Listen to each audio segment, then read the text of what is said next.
Brilliance Audio presents The Time Seer by Richard Phillips, performed by Scott Merriman. Zvedjas fishing village of Clampine, Whale's Mouth Bay, continent of Sodomad.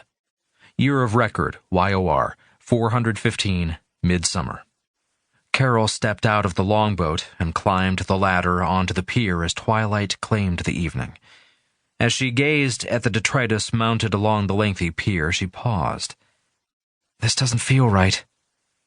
Arn stepped up beside her. That's because it isn't. Carol watched Princess Kimber and Prince Galad scale the rungs and climb up onto the dock.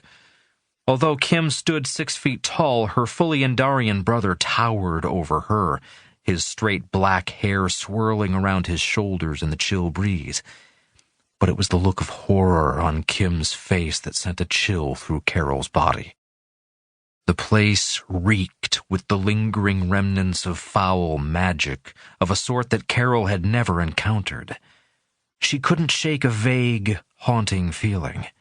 Was this the spot from which Kragan had summoned the swarm of sea dragons that attacked their 2 ships? As Alan and his soldiers climbed onto the pier from the 3 other longboats, Carol's gaze was drawn to the piles of bones that covered the docks. She bent to the nearest corpse. The desiccated form looked ancient, but the clothes draped over the bones were fresh. The sight raised the fine hairs on the back of her neck. "What in the name of the dark gods?" Arn asked as he examined the remains. Carol moved from mound to mound.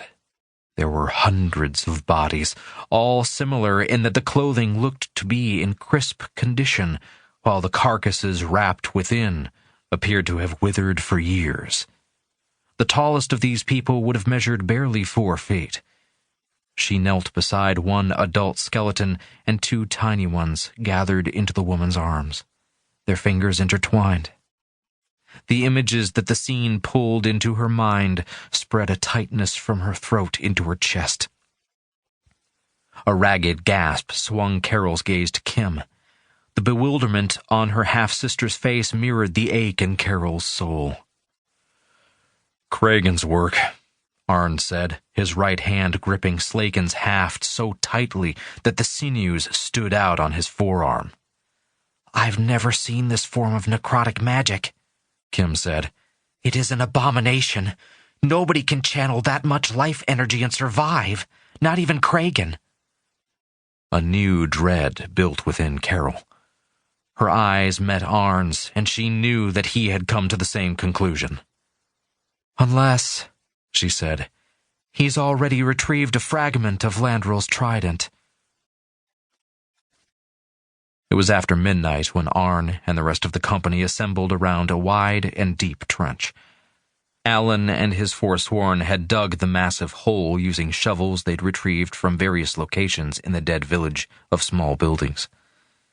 Carol stood at the edge of the dark pit, peering into its depths, then turned around to face the bay. She reached into the ethereal planes and summoned an air elemental, Betep, using the being to lift her 30 feet into the air and solidify an invisible ledge for her to stand upon.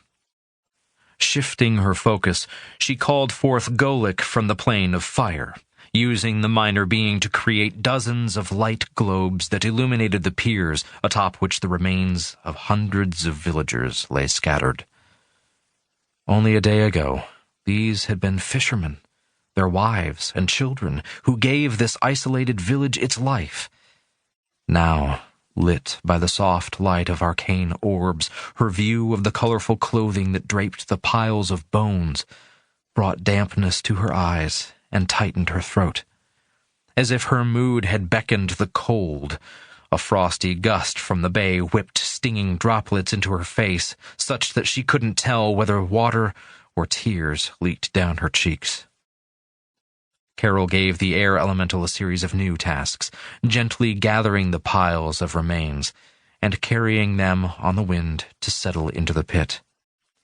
The groupings of bones and clothes painted pictures in her mind of frightened families tightly huddled together, while Kragan funneled their life energy to raise the foul sea creatures. She hoped these people had died quickly, without pain. But her familiarity with Kragan and his methods made her doubt that.